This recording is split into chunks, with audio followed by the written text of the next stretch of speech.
আরে ভাই আমি ড্রাইভার, আমি গরিব মানুষ, আমার নিজের গাড়ি চালাইতে হয়। আপনি গরিব, তুমি আমার রাস্তায় দিয়ে নিয়ে যাবে, বুঝছো না কেন? শুধু শুধু একটা জায়গায় আটকা দিয়ে কিংবা সবার মহল্লা করার চেষ্টা করছো। আর ভিডিও করে কি হবে ভাই? ভিডিও করে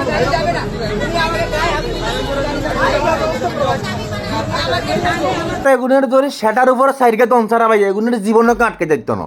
এগুলোর মানে ন্যূনতম কোনো শিক্ষা দীক্ষা, কোনো জ্ঞান, কোনো কিছু এগুলোর মাথার ভিতরে নাই। নাহলে যে লোকটার লোক এগুলো দাঁড়ায় কথা কর, ওই লোকটা একজন লেফটেন্যান্ট কর্নেল, তার উপর একজন প্যারা কমান্ডো, প্যারা স্পেশালিস্ট প্যারা কমান্ডো, তার উপরে কতগুলো প্যারাটুপারের বেশ তার কাজের উপরে। যদি এই যোগ্যতা যদি এই স্টুডেন্টগুলো বুঝতো, তথাকথিত স্টুডেন্ট, এগুলোর তো ভাই মুতি এগুলো বাসা দিত জায়গার ভিত্তে। আর অথচ কত সুন্দর করে ভদ্রভাবে বলতেছে আমি গরিব মানুষ, আমি নিজে ড্রাইভার ভাই, আমার একটু জায়গা করে দাও। অথচ এই লোকটার কিন্তু একাই কিন্তু সবগুলোর হ্যান্ডেল করার ক্ষমতা ছিল। যারা ন্যূনতম তাদের সম্পর্কে আইডিয়া রাখে, চিতা রেজিমেন্টের এই লোকটার সম্পর্কে যাদের আইডিয়া ন্যূনতম, মানে অন্ততপক্ষে ন্যূনতম যাদের আইডিয়া আছে, তারা খুব ভালোভাবে জানে যে তাদের যোগ্যতা, তাদের দক্ষতা আসলে কতটুকু। নাহলে সামনে যতগুলো ছেলেবেলা ছিল ওনাদের জন্য মানে উনি একজন যথেষ্ট ছিল, বাইরের আর অন্য কারো ওনার সদস্য সংখ্যা দরকার ছিল না। এগুলোর হোকার হচ্ছে সাইরগা মার এরপর মানে এগুলো রাস্তা সরাবের দরকার। মানে ভাই ফানের তুন চুন খসলেই আন্দোলন, কিছু হলে রাস্তা ব্লক, কিছু হলে রাস্তা ব্লক। বিশ্বের অন্য কোনো দেশে ভাই এরকম রাস্তা ব্লক করতে আন্দোলন করে না। এই খালি এক সোনার বাংলাদেশে কিছু হইলে মানে আন্দোলন, আন্দোলন মানে রাস্তা ব্লক, জনগণ মরি যাক, এগুলো আন্দোলন টিকি থাক। মানে যত আন্দোলন আছে ব্যাগ বাংলাদেশে করতে হইব, আর সব এখনই করতে হইব।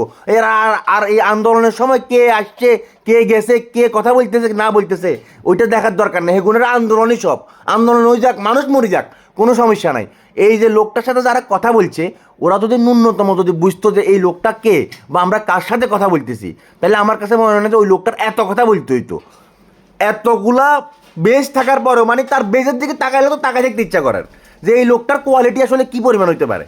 আর আমরা যে এই মূর্খতা জাতি, আমরা যে কবে শিখবো, আমরা যে কবে বুঝবো, আমরা যে ভালো খারাপের পার্থক্য কবে বুঝবো, এক উপর আল্লাহ ছাড়া মনে হয় না আর কেউ করতে পারবো। এক উপর আল্লাহ ছাড়া আর কেউ দেখতো না। মানে রাস্তার ভিত্তিতে এখন আন্দোলনের মারে উদ্দাবাপ, যেখানে আন্দোলন দেখবো, মানে আমার কাছে মানে রিকোয়েস্ট মানে বর্তমান সরকারের কাছে, আন্দোলন দেখলে যে ইচ্ছা আন্দোলন হইব, হোগা সান্ডা লাল করে লেবার দরকার এখন। হালার থালা গল মানে বেশি সুযোগ পাই গেছিস গই না, বেশি সুযোগ তোর ঘরে দিয়ে লাইছে, তোর গলায় শেখ হাসিনাই ঠিক আছিল।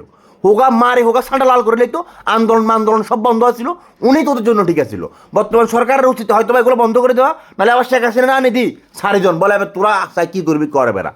মানে একটা মস্কারির তো একটা লিমিট থাকে ভাইয়া।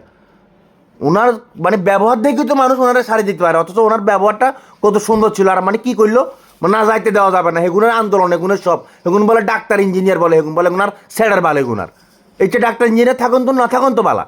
তোদের আন্দোলন হইব মানে শিক্ষিত আন্দোলন, তোদের আন্দোলন হইব যোগ্যতা ভিত্তিক আন্দোলন। তোরা এক জায়গায় দাঁড়াবি, সুষ্ঠুভাবে একটা আন্দোলন করবি, সরকার তোদেরকে নিয়ে চিন্তা ভাবনা করবো, সমস্যা নাই তো। তোরা মাছ রাস্তায় থিয়াই তোরা মানে যারে তারে যাচ্ছে তাই ব্যবহার করবি, যাচ্ছে তাই কথা কইবি। ওনার কি সম্মান নাই? উনি যে দেশের জন্য মানে কি করছে না করছে, কি করতে পারে দেশের লাই, ওনার নিজের মানে দক্ষতা কতটুকু, এইরকম কোনো আইডিয়া তোর ভিত্তে আসেনি। থাকবে কোন সাইডের বালের তোরা তো হারাদিন খালি থাকস খালি সিবার ভিত্তে আলার থালা গল।